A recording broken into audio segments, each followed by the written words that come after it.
Okay, good people, you ready to go? Yeah? All right, let's do it. All right. Good morning, everyone. Officially, welcome to Friday, end of week 1. We did make it. Yeah. Big plans for the weekend? No? No? I'm gonna go grocery shopping, so that's gonna be very exciting.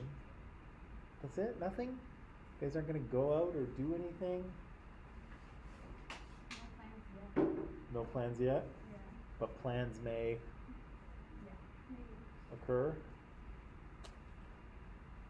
Okay. Well, let's see here. So Unadi's here. Good morning, Unadi.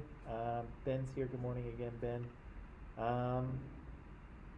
Yeah. Okay. Let's jump in here. So yesterday we were talking about the British home front, right? We were talking about what was happening at home, and here we're talking about Britain, but we could probably extend this to other countries that were fighting the war as well, right? So there was, wartime activities. People were at the front, fighting each other, but there was also a lot of change happening at home, right? Because this was a situation of total war, right? So basically all of society's people and resources are directed at winning the war, right? The war is not, something that's happening over here that sometimes we pay attention to.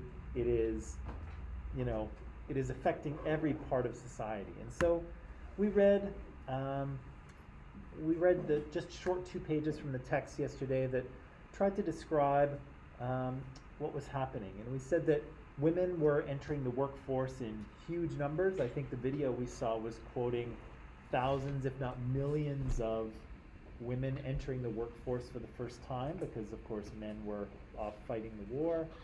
We saw that the government took control of a lot of things that normally they wouldn't have attempted to control, right? So they were controlling people's leisure hours, they were moving the clocks ahead, they were limiting the hours that bars could operate so that people could be more productive, right? Because you can't be productive when you're getting drunk in the pub or when you're hungover the next day. So the government limited the hours of bars and pubs.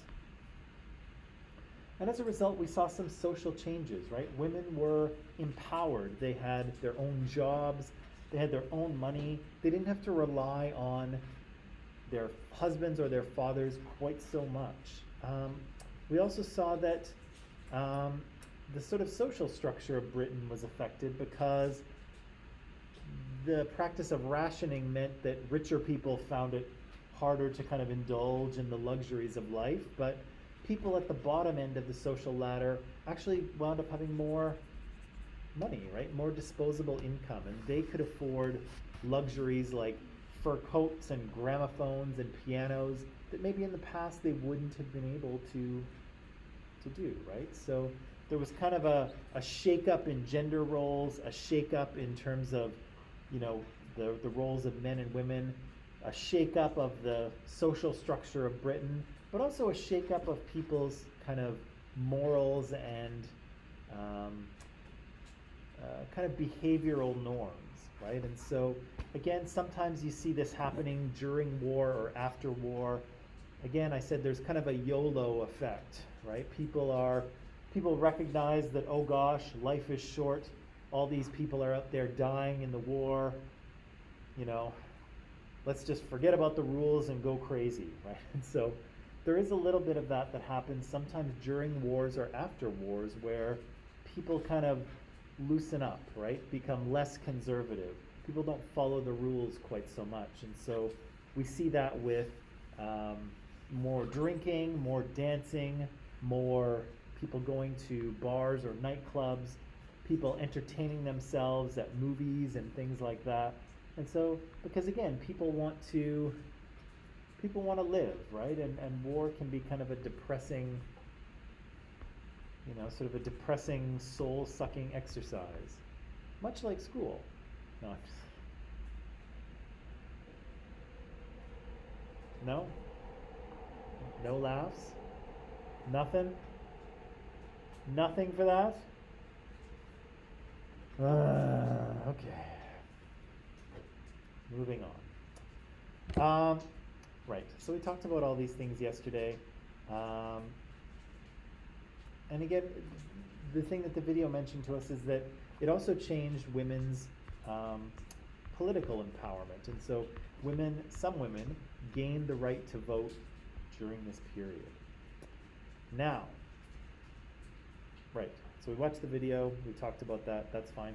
This is what I would like to do, at least with the first part of today.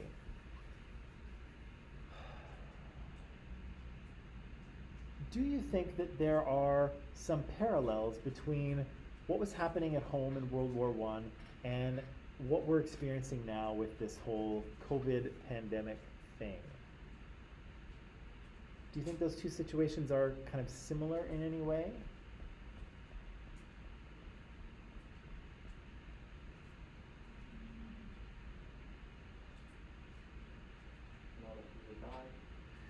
Yeah, a lot of people have died and continue to die, so that's a similarity between the war and the pandemic. What else? How are these two things the same? A world war and a pandemic.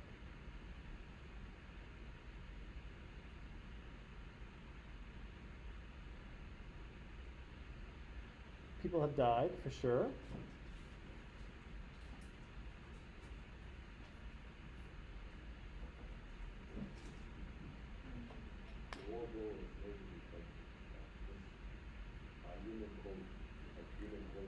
Yeah. Maybe the COVID, human COVID, but Okay, so the war was, you know, the war was not a natural occurrence, right? It was a human initiated event, right? The COVID pandemic, not so much, right? This virus seems to have naturally mutated on its own, but now we kind of all have to deal with it. So that might be a little bit of a difference. How else can we compare these two things? A COVID pandemic and a world war. Okay. And COVID like affected the economy very much like the whole global economy. So like World War One also affected the economy globally because maybe all the shipping or the deal was cancelled because of the World War. Right. So Yeah, so both of these things are going to have economic impacts, right? Do you think the overall economic impact of COVID has been positive or negative?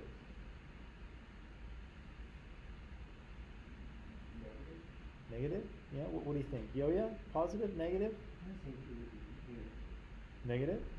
Yeah? Daniel, Jim, what do you think? The overall economic effect of COVID? Negative? Negative? Yeah. Sophie and Andre, agree? Yeah, I kind of think so too. I kind of think a lot of businesses, you know, some people have managed to make a lot of money. Jeff Bezos. Mhm. Yeah, what? On the stock market. Yeah, with the stock market, and some people have managed to make money, but a lot of people have lost money, right? A lot of restaurants and small businesses have struggled to stay in business. And so, yeah, but what about the war? Do you think the net effect of the war was negative or positive? I think it's like positive for some people, for example, like the general public, because they won't lose their job, and then they can there's a lot of job opportunity to like let the workers or the women getting a job. Yeah, yeah. Wars are really good at putting everyone to work, right? And so you can at least say that is that if your country's involved in a war like this anyway, not like the Syrian conflict, but a lot of times it pulls everybody into the workforce and everybody has a job. So that's good. But Jim, were you going to say something? Same thing? Good morning. So, all right, so yeah, so wars kind of put everyone to work. Wars cost a lot of money, though, do they not? Yeah? I think also there's lots of people that want to say, but World War One was from 1914 to 18, so the 4 years.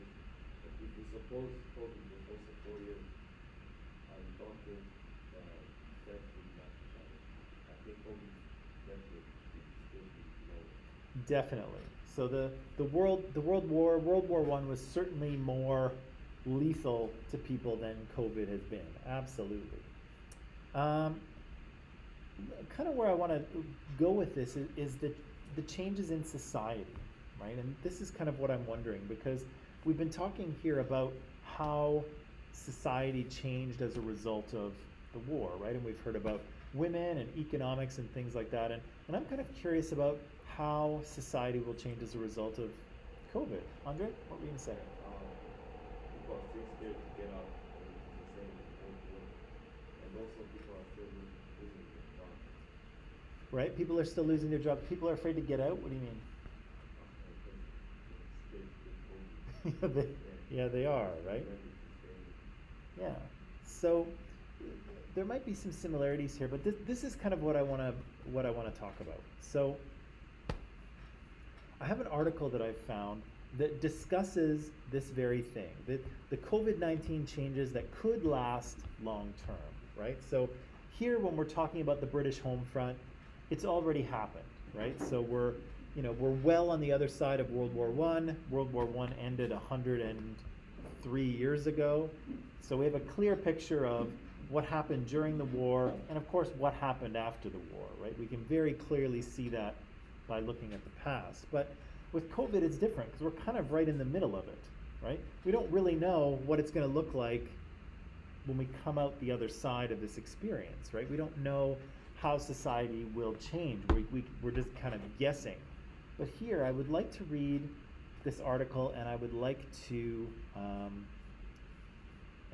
us to answer these questions. So, here's what we'll do. We'll take some time to read it. And so if you look in Microsoft Teams, you will see that the article is there. So if you go to History 12 and you go to Files in Microsoft Teams, you'll see it in a folder under Readings and Questions. And so you'll see the article is in PDF there. And what I would like you to do is I would like you to read this article, and then I would like you to answer the questions, okay?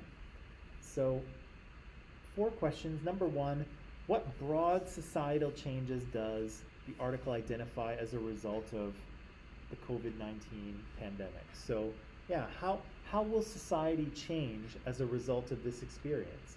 Again, maybe we don't know for sure, but the author's trying to make some educated guesses about what might change.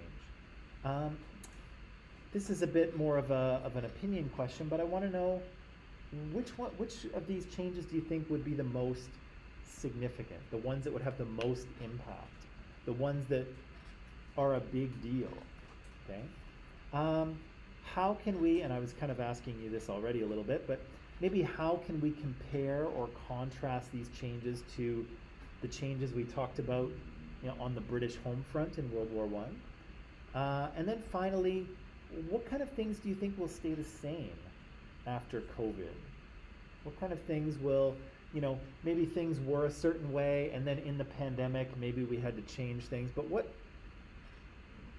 kind of things will stay the same, or what things will kind of just go back to normal, do you think, after we're all finished this experience, which hopefully we will be finished this experience. That's what I would like to know. So I'm going to give you some time to read the article. The article itself, as you can see, is a few pages long, but I think it's 4 pages, but I think it's a reasonably easy read. And and I would like you to answer the questions. So,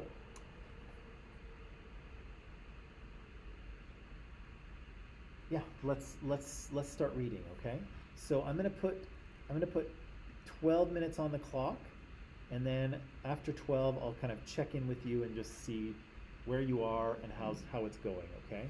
If you're confused about anything, or if you need something explained, of course just let me know, and I will help you with that, okay? But let's take some time to read and see what this author has to say.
You guys about halfway, 3/4 of the way through? Is that where we are? Okay.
few more seconds and then we'll chat a little bit.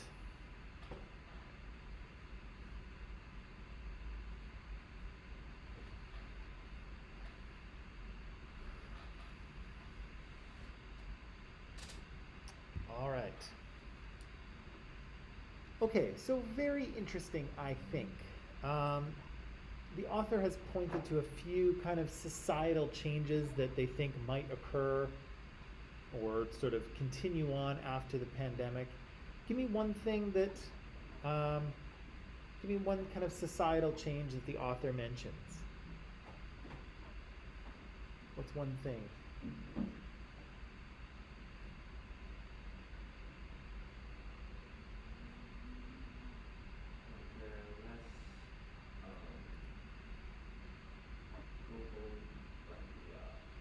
The climate change slow down.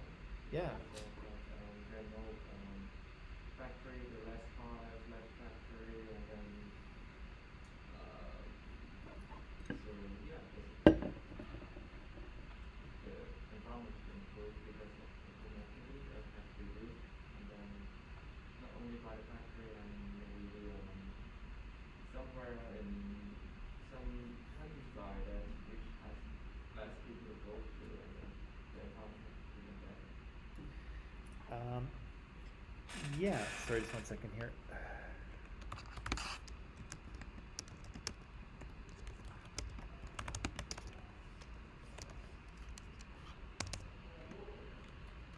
That's correct. So, yeah, during the pandemic, we've kind of dialed down our consumption, right? People are going less places, people are flying less places, production has been decreased, and so that's had a positive effect on the environment, right? On CO2 emissions, and you know, the air is cleaner, there's more wildlife around, and so yeah, that's kind of an interesting and exciting change, right? And if we're going to meet those Paris Climate Accord targets, this is kind of the things maybe we need to do, right? So maybe we can continue this pattern afterwards, the author says. That's good. Give me another thing. What's another change? Yeah. So now many people are buy anything by home because maybe supermarkets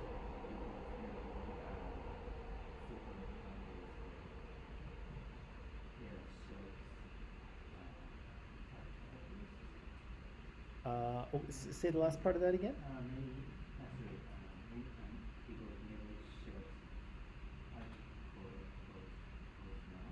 Uh, So it will be convenient to buy items, but right. So yeah, there's definitely been, maybe it's even gotten faster, right? Because I think, you know, once upon a time, if you wanted to buy something, you went to the store, right? But increasingly, we're starting to shop online and online, more and more online.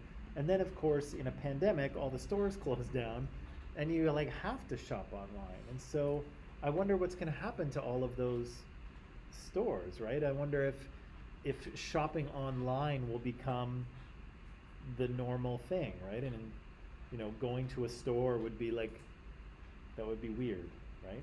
I wonder if that will happen. What else? Give me more. Yeah. What about public transport? Yeah. So public transport is built to move huge numbers of people kind of reasonably quickly and efficiently. But if people don't need to move as much, then you know the need for that public transport decreases, right? Certainly the SkyTrain is not as busy as it used to be. I can confirm that.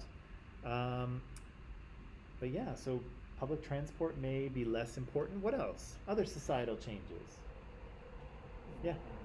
the amount of CO2 will decrease because of farming. The amount of what will decrease? CO2. Of CO2. Yeah. Yeah, so people no longer have to drive as much as they used to, right? Either with public transit or with their own cars. And so, yeah, if you only have to go into the office 3 days a week rather than 5, well, that's a pretty significant decrease in the exhaust from your car that you're putting into the atmosphere, right? So that's good. That's good for the environment. What else is happening? Okay. For those people who are working, they are not allowed to work from home, and they get more spare time to finding their own hobbies or cooking or climbing themselves, and then their work time is more flexible now because of they can do whatever they want, work whenever they want. Yeah. Pretty interesting, right? If you don't have to drive all the way into work, then maybe you have a lot more extra time in the day, right? And if you can't really go out, like to restaurants or malls or wherever you might want to go, people are kind of starting to find things to do around their house, right? And they mentioned, some people are, growing plants or doing crafts with their kids, or maybe taking some extra time to make a meal. People are kind of becoming very home focused because you aren't supposed to leave your home very much, right? So people are sort of, focused on what's happening in their home, but they also have more time and more flexible time because they don't have to be at work every day from 9 to 5 or 8 to 4 or whatever your regular work day is. What else might happen?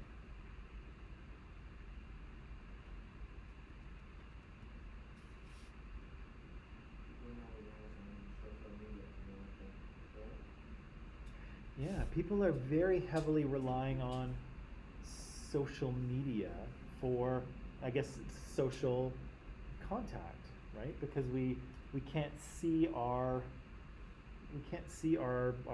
loved ones, our friends, our family quite as easily or at all, in a pandemic.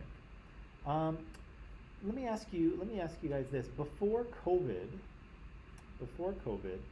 did you guys use video chats very often, like FaceTime or whatever? Not that often. Sophie, no? No? I thought they were really weird. I thought they were I was just really uncomfortable with video chats, and I think before COVID I had maybe 2 in my entire life, and I think they were just like to try it. Like when we first got FaceTime, it's like, oh, let's see how this works. But then very quickly it was like, oh, this is really uncomfortable. We don't like this. But now it's way more normal, isn't it? Do you guys use like FaceTime and Skype and things like that? You don't like to talk to family or friends at home? No? We just call them on video call. You just call Yeah. on the phone? Okay. I don't know. I've been talking to my parents on FaceTime for like a year now, because they live on Vancouver Island, and yeah, like it's been great because I haven't been able to visit them, and so it's been really nice, and I'm way more comfortable with it now than I used to be. But yeah, that communication technology has been very useful, but it's also become way more important, right, for keeping people connected. What else?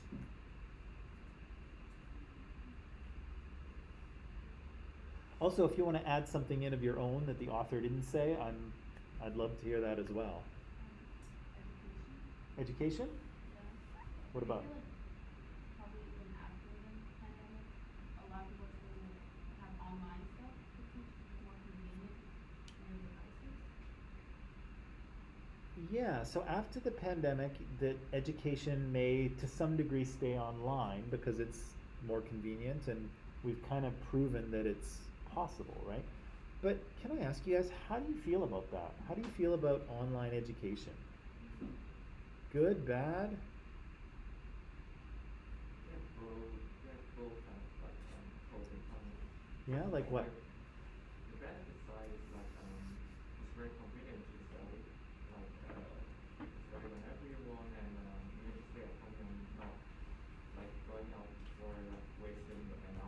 Sure. But the downside is like you can't really interact with a real person, and that is very like I don't like that at all. Yeah, it's kind of very boring isn't the right word, but it's like it's not very engaging, right? When there's not other people around, when you're just sitting in your living room with a screen, right? But very convenient, right? Very convenient, and you save time not having to go to and from school. What do others think about this online thing? Online education.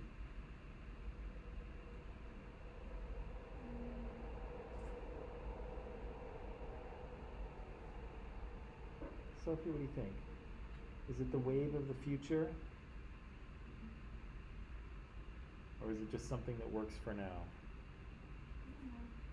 Like maybe it's like if you keep the technology in the classroom and students they'll just like they can take notes on the laptops and submit assignments there, it'll be easier than like before we lay on paper. Right. Yeah, maybe that. So maybe keeping that aspect of Yeah. of the online environment is useful. Yeah. I think so. I think that's good. Yeah, what else? I don't know.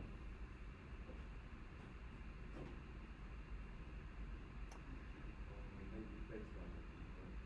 Maybe what? FaceTime. FaceTime? Flex. Oh, flex time. What do you mean, like? People working who are busy, work are going to have shifts. Yeah. They're not going to work every day. So like they have more time for themselves.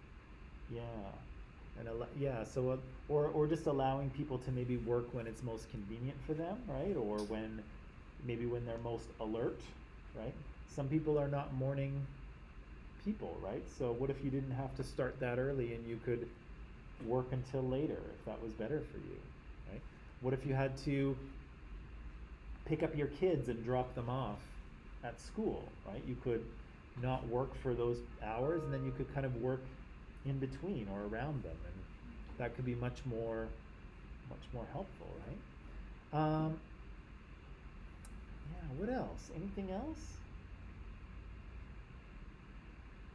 I feel like the author's kind of got three areas here, right? He's talking about people's personal lives and then people's professional lives, their work lives, and then kind of the environment, right? The physical environment as well. And Sophie's brought in education here, which is also important, although it's kind of falls under professional for me, but still, but yeah, that's another realm of people's experience. Anything else? Okay.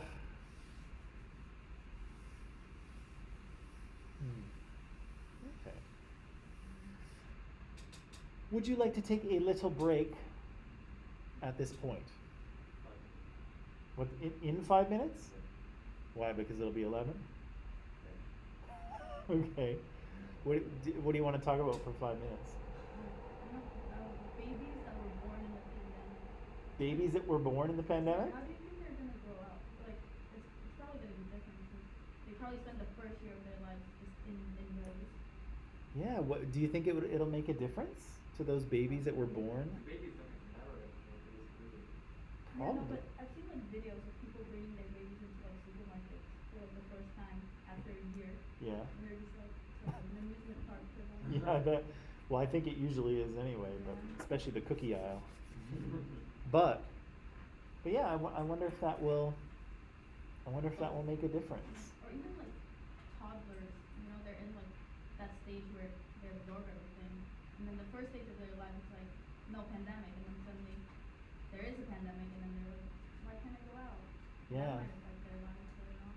Yeah, I wonder. Yeah, and I wonder how. We'll see. Yeah, they might be much better at washing their hands. Yeah, I know when I was a little kid, I probably washed my hands, once a month or so. My mom made me. It's gross, I know, but you know how kids are, right? Yeah, I don't know. It's difficult to know how things will change, eh? Okay, let's take a break. I'm sorry, Andre, I don't have 5 minutes of random stuff to say. So let's take a break. We'll come back and then we'll deal with the rest of these, okay? All right.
Okay, we are back. So, we've just read this article, the COVID changes that could last long term.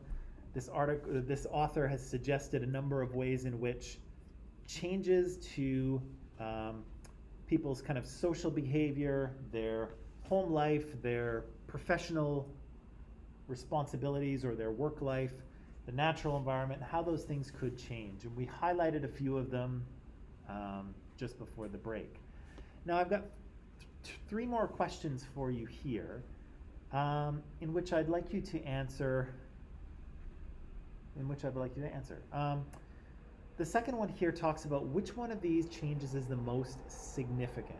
Okay, so which one of these changes do you think will be the most important going forward, and why? Right.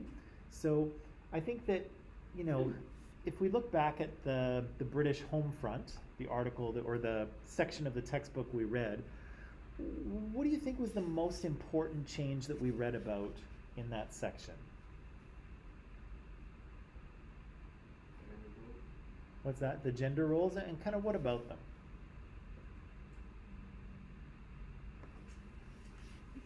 Like this, demand for like rights to getting fighting for the rights of the women. Yeah. So women were able to kind of expand their gender roles a little bit, right? Not only were they just wives and mothers, but they were also productive factory workers, right? People who could earn a living, people who could support themselves, eventually people who could vote, right? So women took a few major steps forward in terms of, you know, narrowing the equality gap between them and men, right? That's huge, right? That's very significant. Women are half the population at least in most countries, and so yeah, this was an important step forward for a lot of people in terms of getting, you know, regaining more of that equality, right?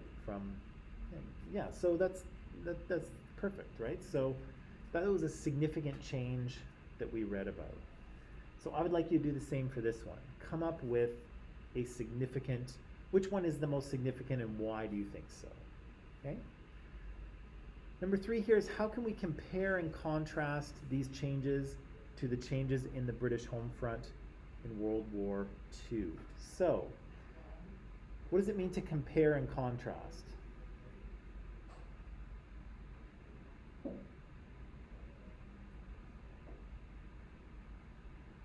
I am going to make this an assignment, so it may help you to sort of engage with this at this point. What does it mean to compare and contrast?